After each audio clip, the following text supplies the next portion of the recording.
اعوذ باللہ من الشیطان الرجیم بسم اللہ الرحمن الرحیم الحمد للہ رب العالمین الرحمن الرحیم مالک یوم الدین ایاک نعبد و ایاک نستعین اهدنا الصراط المستقیم صراط الذین انعمت علیہم غیر المغضوب علیہم ولا الضالین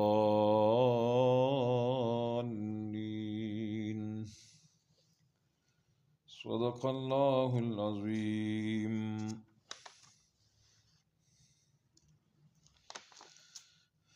آج ہم انشاءاللہ بات کریں گے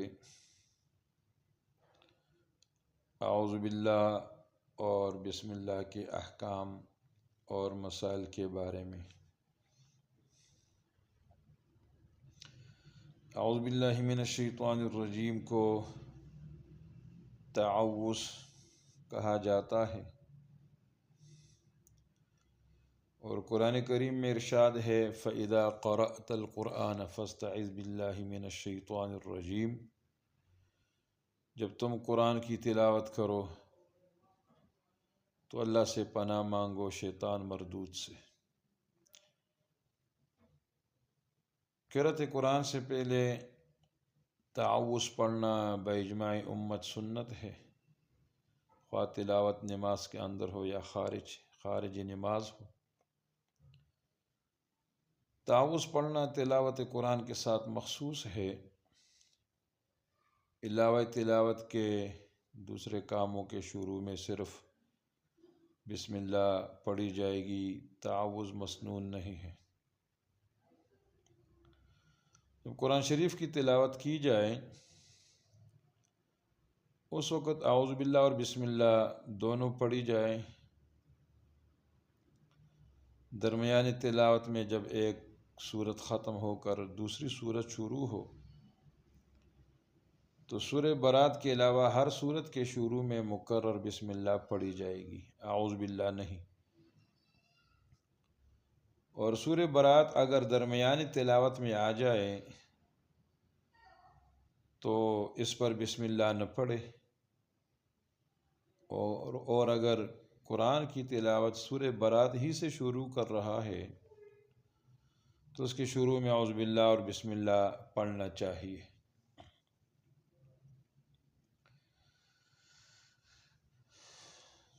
بسم اللہ الرحمن الرحیم یہ قرآن مجید میں سورہ نمل میں ایک آیت کا جز ہے، اور ہر دو سورتوں کے درمیان مستقل آیت ہے، اس لیے اس کا احترام قرآن مجید ہی کی طرح واجب ہے۔ اس کو بے وضو ہاتھ لگانا جائز نہیں، اور جنابت یا حیض نفاس کی حالت میں اس کو بطور تلاوت پڑھنا بھی پاک ہونے سے پہلے جائز نہیں۔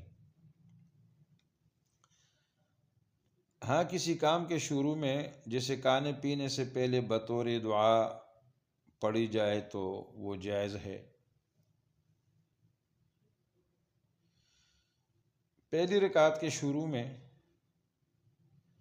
اعوذ باللہ کے بعد بسم اللہ پڑھنا مسنون ہے، البتہ اس میں اختلاف ہے کہ آواز سے پڑھا جائے یا آہستہ۔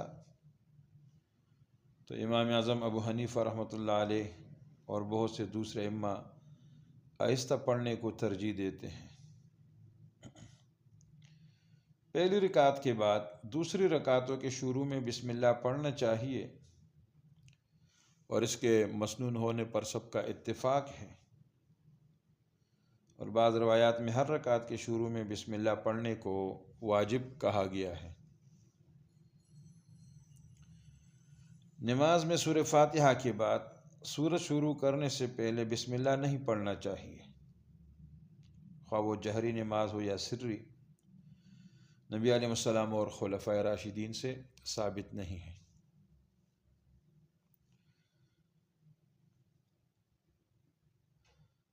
تو یہ ہے بسم اللہ کے مسائل۔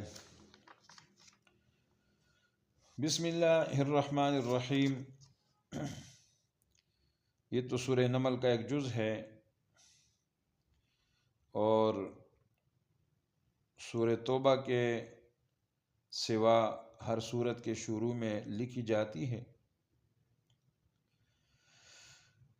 امام ابو حنیفہ رحمۃ اللہ علیہ کا مسلک ہے کہ بسم اللہ بجز سورہ نمل کے اور کسی آیت کا جز نہیں، صرف سورہ نمل میں آیت کا جز ہے، انہ من سلیمان و انہ بسم اللہ الرحمن الرحیم، اور فرماتے ہیں کہ ایک مستقل آیت ہے جو ہر سورت کے شروع میں دو سورتوں کے درمیان فصل اور امتیاز ظاہر کرنے کے لیے نازل ہوئی ہے۔ اہل جاہلیت کی عادت تھی کہ اپنے کاموں کو بتوں کے نام سے شروع کیا کرتے تھے۔ اس رسم جاہلیت کو مٹانے کے لیے قرآن کی سب سے پہلی آیت جو جبریل امین علیہ السلام لے کر آئے، اس میں قرآن کو اللہ کے نام سے شروع کرنے کا حکم دیا گیا۔ اقرأ بسم ربک، پڑھ اپنے رب کے نام سے۔ علامہ سیوطی رحمۃ اللہ علیہ نے فرمایا ہے کہ قرآن کے سوا دوسری تمام آسمانی کتابیں بھی بسم اللہ سے شروع کی گئی ہیں، اور بعض علماء نے فرمایا کہ بسم اللہ الرحمن الرحیم قرآن اور امت محمدیہ کی خصوصیات میں سے ہے۔ بسم اللہ الرحمن الرحیم قرآن کی خصوصیت ہے، جیسے نبی علیہ السلام بھی ابتدا میں ہر کام کو اللہ کے نام سے شروع کرنے کے لیے بسمک اللہم کہتے تھے اور لکھتے بھی تھے۔ تو جب آیت بسم اللہ الرحمن الرحیم نازل ہوئی تو انہی الفاظ کو اختیار فرما لیا اور ہمیشہ کے لیے یہ سنت جاری ہو گئی۔ قرآن کریم میں جا بجا اس کی بھی ہدایت ہے کہ ہر کام کو اللہ کے نام سے شروع کیا جائے، اور نبی علیہ السلام نے فرمایا کہ ہر مہم کام جو بسم اللہ سے شروع نہ کیا جائے وہ بے برکت رہتا ہے۔ ایک حدیث میں ارشاد فرمایا کہ گھر کا دروازہ بند کرو تو بسم اللہ کہو، چراغ گل کرو تو بسم اللہ کہو، برتن ڈھکو تو بسم اللہ کہو، کھانا کھانے، پانی پینے، وضو کرنے، سواری پر سوار ہونے، اترنے کے وقت بسم اللہ پڑھنے کی ہدایت قرآن اور حدیث میں بار بار آئی ہے۔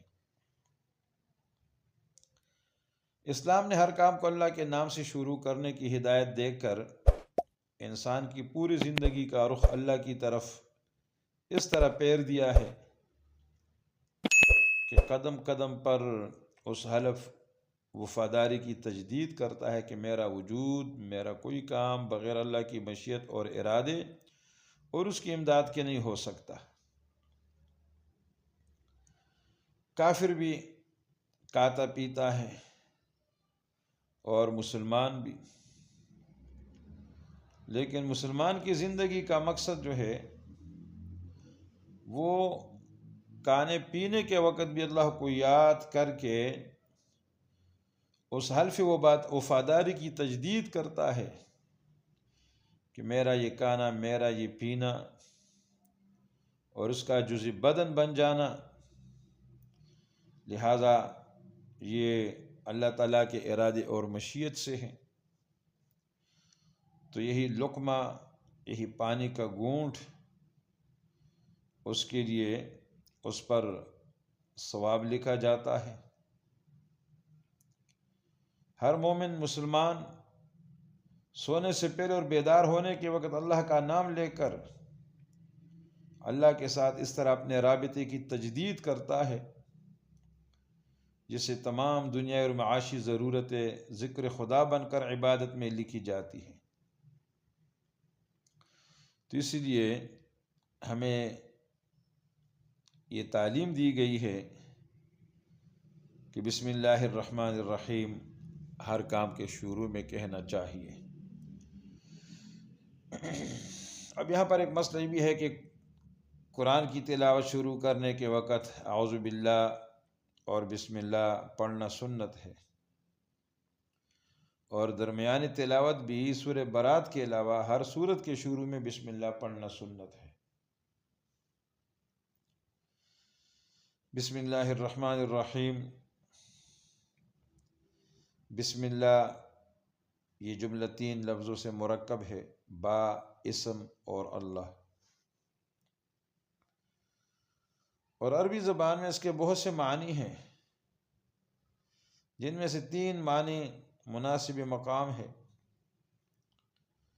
اول، مصاحبت، کسی چیز کا کسی چیز سے متصل ہونا۔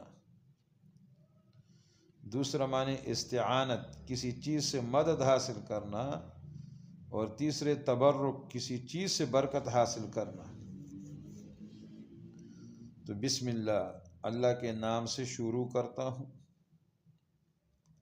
اللہ کی مدد سے شروع کرتا ہوں، اللہ کے نام کی برکت حاصل کرنا چاہتا ہوں۔ اور لفظ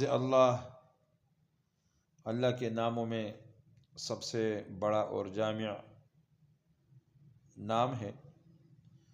بعض علماء نے اسی کو اسم اعظم بھی کہا ہے۔ یہ نام کسی دوسرے کا نہیں ہو سکتا، کیونکہ اللہ واحد ہے، اس لیے اس کا تثنیہ اور جمع بھی نہیں ہے، اس کا کوئی شریک نہیں۔ تو بسم اللہ الرحمن الرحیم، اللہ کے نام سے شروع کرتا ہوں جو بڑا مہربان ہے اور نہایت رحم کرنے والا ہے۔ رحمان اور رحیم دونوں اللہ کی صفات ہیں۔ رحمان کا معنی عام الرحمہ، رحیم کا معنی تام الرحمہ۔ عام الرحمت کا معنی یہ ہے کہ وہ ذات جس کی رحمت سارے عالم اور ساری کائنات، جو کچھ اب تک پیدا ہوا ہے اور جو کچھ ہوگا، سب پر حاوی اور شامل ہے۔ اور تام الرحمہ کا مطلب یہ ہے کہ اس کی رحمت کامل اور مکمل ہو۔ اسی لیے اللہ رب العزت کی دنیا میں رحمت عام ہے، سب پر ہے، کافر پر بھی ہے، مسلمان پر بھی ہے، بلکہ کافر زیادہ مزے میں ہیں، پل پھول رہے ہیں۔ اور آخرت میں اللہ رب العزت کی یہ رحمت صرف ایمان والوں کے ساتھ شامل حال ہوگی، کفار اس سے محروم ہوں گے۔ تو الرحمن الرحیم دونوں اللہ کے صفاتی نام ہیں، اور اللہ کے نام سے شروع کرنا کوئی بھی نیک کام ہو، کوئی دنیاوی کام ہو یا اخروی کام ہو، جب اس کے شروع میں بسم اللہ پڑھی جائے تو ایک تو وہ کام میں اللہ تعالیٰ کی مدد شامل حال ہوتی ہے، اس میں برکت پیدا ہو جاتی ہے، اور اس سے بے برکتی ختم ہو جاتی ہے۔ تو یہ تھا آج کے درس کا مختصراً خلاصہ۔ بسم اللہ الرحمن الرحیم، اس سے پہلے اعوذ باللہ پڑھنا اور بسم اللہ پڑھنا، اس کے مختصراً یعنی تفصیل بیان ہوئی۔ اللہ رب العزت ہمیں عمل کرنے کی توفیق عطا فرمائیں۔ وآخر دعوانا ان الحمد للہ۔